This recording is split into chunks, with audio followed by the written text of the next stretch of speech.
Hello everyone, welcome to Arun classes. So this class is for students who are studying in class 10, but जो दूसरे students हैं वो भी इससे थोड़ा अपना आइडिया ले सकते हैं स्टडी का। ये स्मार्ट स्टडी स्ट्रेटजी है जो मैं यहाँ पे आपको एक बताने जा रहा हूँ।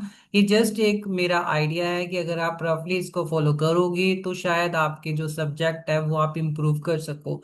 तो इसमें हम देखेंगे कि भाई बेसिक से लेके हम बोर्ड्स तक का अपना जो सफर है वो कैसे तय करेंगे, क्योंकि आपको पता है कि कुछ ही मंथ के बाद आप सबके बोर्ड के एग्जाम आने वाले हैं। तो चलिए शुरू करते हैं। सबसे पहले ये आपका सब्जेक्ट वाइज स्टडी प्लान जो है क्लास 10 का, कब तक है इनका, ये बोर्ड तक है, जब तक इनकी बोर्ड की क्लास है।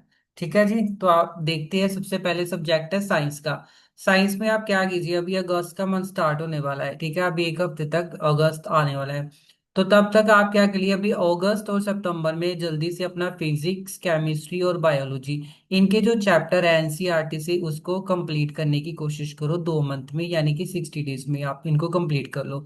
कॉन्सेप्ट्स को समझो, क्योंकि आपको पता है कि पेपर में कॉन्सेप्ट्स के बेस पे ही इनका सोल्यूशन आता है। जो इनमें प्रैक्टिकल कुछ चीजें आती है, जैसे फिजिक्स के क्वेश्चंस आते हैं, केमिस्ट्री के फॉर्मूलाज वगैरह को रिवाइज करो।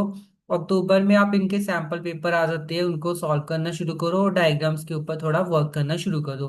प्रैक्टिस करो आप न्यूमेरिकल्स की जो फिजिक्स में होती है, और केमिकल इक्वेशंस जो केमिस्ट्री में होती है उसको रिवाइज करो। बायोलॉजी की डायग्राम और डेफिनेशंस को अच्छे से देखो, क्योंकि बिना डायग्राम्स के आपको एग्जामिनर अच्छे नंबर नहीं दे सकते, क्योंकि डायग्राम से आपके क्वेश्चन की प्रेजेंटेशन अच्छी होती है, जिससे मार्क्स अच्छे मिलते हैं। ठीक है, ये ध्यान रखना है। इसके बाद आप देखिए नवंबर में आप प्रीवियस ईयर के क्वेश्चन पेपर लेके आइए, चैप्टर वाइज उनको सॉल्व कीजिए। देखिए प्रीवियस ईयर के क्वेश्चन पेपर बड़े इंपॉर्टेंट है, आपको आइडिया हो जाएगा कि क्वेश्चन कैसे आता है, ठीक है, कहाँ कहाँ से क्वेश्चन पूछे जा रहे हैं। इसके साथ आप वीक एरियाज पे फोकस कीजिए। वीक एरिया जहाँ पे आपको लगता है कि आपका न्यूमेरिकल वीक है, तो आप न्यूमेरिकल को ज्यादा प्रैक्टिस कीजिए। दिसंबर तक आते आते आप फुल लेंथ मॉक टेस्ट हर वीक कीजिए। ठीक है, पूरा टेस्ट करने से आपको ये पता चलेगा कि किस चैप्टर में किस टॉपिक में आपको प्रॉब्लम आ रही है। फिर एमसीक्यू प्रैक्टिस कीजिए, क्योंकि आपको पता है असर्शन और रीजन के क्वेश्चन भी आते हैं, तो इनको प्रैक्टिस कीजिए। जनवरी और फरवरी के दौरान आप क्या कीजिए, जनवरी और फरवरी में आप सभी के शॉर्ट्स नोट जो आपने बना के रखी होगी उनको रिवाइज करिए, डायग्राम्स को अच्छे से देखते रहिए, प्रैक्टिस करिए केस स्टडी के क्वेश्चंस को, और फोकस कीजिए एनसीईआरटी को। लाइन बाय लाइन रिवीजन, आपको लाइन बाय लाइन रिवीजन करनी चाहिए इसमें। ठीक है, आगे चलते हैं। आगे हम मैथ्स का देखते हैं। ऐसे ही अगस्त और सितंबर में अपना अलजेब्रा, जियोमेट्री, ट्रिग्नोमेट्री और मेंसुरेशन, ऐसे जो चैप्टर है पहले इनको कवर कीजिए। डेली आप कोशिश कीजिए कि 10 से 15 सवाल आप इनके सॉल्व करेंगे। और अक्टूबर में आप प्रैक्टिस करेंगे सैंपल क्वेश्चन के। आप बुक देख लेना, आर एस अग्रवाल और आर डी शर्मा की, काफी इसमें रेकमेंडेड बुक्स होती है। बाकी पीवाईक्यू को तो आपने नहीं छोड़ना, पुराने सालों के क्वेश्चन पेपर को अच्छे से सॉल्व करना है। मॉक टेस्ट लगाने शुरू कर दीजिए। मैथ्स तो सिर्फ प्रैक्टिस के बेस पे है, जितना ज्यादा उनको सॉल्व करोगे उतने ही आपके नंबर अच्छे आएंगे। तो मैं तो यही कहूंगा कि आप थोड़े टाइम पहले एक बार हर एक चैप्टर को कॉन्सेप्ट से एक बार अच्छे से उनके कॉन्सेप्ट्स देख लीजिए, उसके बाद आप प्रीवियस ईयर के क्वेश्चन पेपर लगाइए, उससे आपको काफी हेल्प मिलेगी। ठीक है, इसके बाद सोशल साइंस की अगर मैं बात करूं, तो सोशल साइंस में आपने क्या करना है, सबसे पहले अपनी हिस्ट्री जियोग्राफी को एनसीईआरटी की रीडिंग खत्म करो। एक साथ दो सब्जेक्ट लेके चलो, दो टॉप मतलब सब्जेक्ट्स ही है ये, अलग से सब्जेक्ट है, सोशल साइंस के अंदर ही आते हैं ये। तो आप हिस्ट्री का पार्ट और जियोग्राफी का पार्ट सबसे पहले कवर करो। उसके बाद अक्टूबर में सिविक्स और इकोनॉमिक्स की रिवीजन करो। जब आपके सभी पार्ट्स एक बार कवर हो जाएंगे ना, फिर इनके ऊपर आप टेस्ट लगाओ। आप देखोगे कौन से क्वेश्चन आपसे हो रहे हैं, कौन से क्वेश्चन नहीं हो रहे। आप इसके भी पीवाईक्यू देखिए, प्रीवियस ईयर क्वेश्चन पेपर देखिए, और किस टाइप का पेपर आता है वो देखिए। ठीक है, इसके बाद आप जनवरी और फरवरी में बेसिकली अपना मैप वर्क के ऊपर फोकस करना, क्योंकि आपको पता है कि फैप में आपके एग्जाम शुरू हो जाते हैं। तो लास्ट डेज में आप अच्छे से मैप को देखना। इंग्लिश का कैसे करना है अच्छे से, सबसे पहले तो आपको चैप्टर्स की जो है वो समरी पता होनी चाहिए। अगर आपको चैप्टर की समरीज पता है तो आप उसको आइडिया ले सकते हो कि भाई आंसर में क्या लिखना है। करेक्टर्स देख लीजिए, जिस जिस चैप्टर में जो जो करेक्टर है उनके स्केचेस, उनकी समरी। ठीक है, ग्रामर के रूल्स याद कर लीजिए, टेंसेस याद कर लीजिए, टेंसेस के रूल आपको पता होने चाहिए, जिससे कि आपको लिखने में प्रॉब्लम ना आए। उसके बाद लेटर, आर्टिकल, स्टोरी, ये सारा कुछ आपको पता है। एक अनसीन पैसेज आता है, वेरी इंपॉर्टेंट, ठीक है, ये करना ही करना है, अपनी नोट मेकिंग है। फरवरी, नवंबर और फरवरी के बीच आप टेस्ट लगाइए, रीडिंग सेक्शंस कीजिए, ठीक है, सॉल्व कीजिए, जितने ज्यादा आप क्वेश्चन पेपर सॉल्व करोगे आपको उतनी हेल्प मिलेगी, ठीक है।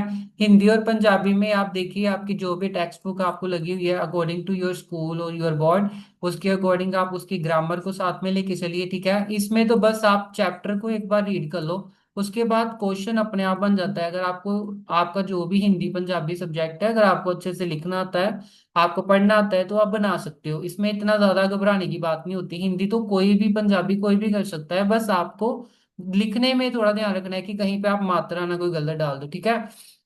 बाकी इसके भी प्रीवियस ईयर क्वेश्चन पेपर देख लिए, ठीक है। फाइनली मैं आपको ये टिप्स देना चाहूंगा कि आपने किन किन चीजों के ऊपर ध्यान देना है। सबसे पहले आप डेली के कोई दो सब्जेक्ट, डेली आप कोई दो सब्जेक्ट पकड़ लो, एक टफ हो और एक इजी हो, ताकि आपको ज्यादा दिक्कत ना हो। अगर आप मैथ्स कर रहे हो तो मैथ्स के साथ साथ आप हिंदी पंजाबी को साथ में रख लो अच्छे से, ठीक है। अगर आप साइंस कर रहे हो तो आप साथ में इंग्लिश कर लो या पंजाबी कर लो, ऐसे आप सब्जेक्ट को रखो। अगर आप एसएसटी कर रहे हो, सोशल साइंस कर रहे हो, तो इनमें से कोई सब्जेक्ट देख लो जो आपको सही लगता हो, ठीक है। कोई भी आप अपने अकॉर्डिंग देख लीजिए। एनसीईआरटी को टेक्स्ट बुक के अकॉर्डिंग, मतलब जो आपको लगी हुई है उसे, या आपकी जो भी बोर्ड की किताब है उसको अच्छे से देखिए। मेन बात है कि संडे के दिन आप रिवीजन रखिए। अगर आपको लगता है कि संडे आपने कहीं जाना है इधर उधर, तो हो है ये कोई बात नहीं, वीक में कुछ आपको थोड़ा बहुत अपने लिए भी टाइम निकालना चाहिए। बट जैसे जैसे अगर आपके एग्जाम पास आएंगे, तो आपको उसमें थोड़ा अपना जो टाइम है वो बचाना चाहिए, ठीक है। और फॉर्मूला चार्ट और डायग्राम फ्लैश का, अच्छा डायग्राम्स को अच्छे से बना लीजिए भाई, डायग्राम्स बड़े इंपॉर्टेंट होते हैं। बिना डायग्राम्स के आप कोई भी क्वेश्चन करोगे तो उसका इतना अच्छा इंप्रेशन नहीं पड़ता, ठीक है।